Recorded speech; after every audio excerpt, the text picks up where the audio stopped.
Bonjour, je suis Ève Langelier, ingénieure et professeure en génie mécanique. Nous allons découvrir ensemble la nomenclature et les avantages associés aux machines simples.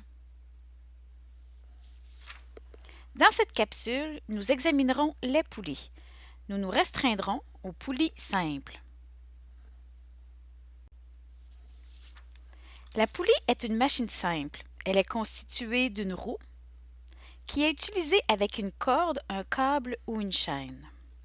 Un usage classique d'une poulie est le levage d'une charge par l'application d'une force sur la corde. Voici deux exemples de poulies fixes, soit la corde à linge et le levage d'une charge. Remarquez les éléments qui forment les roues, les charges et les forces. Les poulies possèdent deux avantages.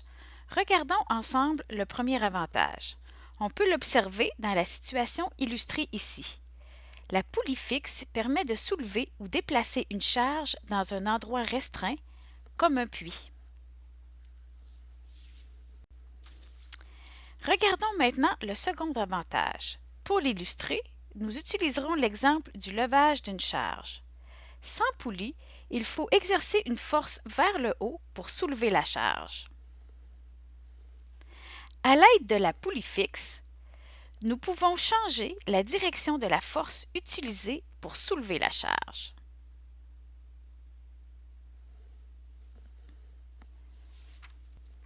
Voici un exemple d'utilisation de ce second avantage.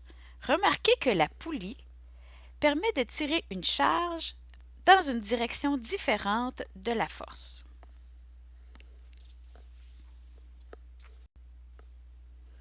Examinons maintenant la différence entre la poulie fixe à gauche et la poulie mobile à droite. Les deux systèmes comportent les mêmes éléments, soit la roue, la charge, la force et la corde. Avec la poulie fixe, à gauche, la charge à soulever est attachée à une extrémité de la corde. Il suffit de tirer sur l'autre extrémité de la corde pour soulever la charge. On peut ainsi atteindre des endroits restreints et modifier la direction de la force, ce qui peut s'avérer pratique pour des raisons d'ergonomie.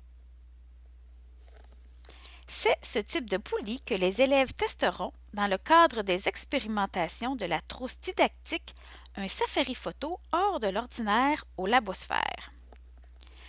Avec la poulie mobile, à droite, la charge à soulever est fixée à la poulie alors que la corde est fixée à l'une de ses extrémités. La corde passe par la poulie qui devient ainsi mobile, c'est-à-dire qu'elle peut bouger dans l'espace. Dans ce cas, puisque la charge qui est soulevée est soutenue par deux brins de corde, son poids est réparti sur ces deux brins. Si on néglige le poids de la poulie, le gain mécanique est de 2. En d'autres mots, on réduit par 2 la force requise pour soulever la même charge.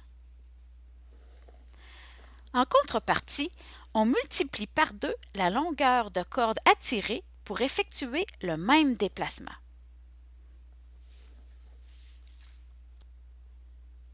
Voici un exemple d'utilisation de ce second avantage. Il s'agit d'un pont roulant pour soulever et déplacer de lourds objets. Enfin, pour des raisons d'ergonomie, il peut être intéressant de combiner une poulie fixe et une poulie mobile en un système. En résumé, il existe deux types de poulies simples, soit la poulie simple fixe et la poulie simple mobile. Les poulies fixes et mobiles permettent d'appliquer une force dans un espace restreint et de changer la direction de la force appliquée.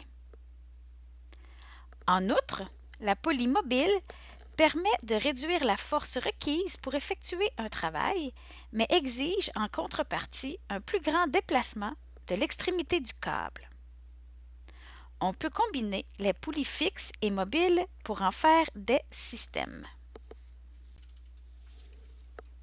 Ce projet a été réalisé grâce à la contribution financière provenant de l'entente intervenue entre l'Université de Sherbrooke et le Secrétariat à la condition féminine. Nous remercions aussi les autres partenaires de la chaire.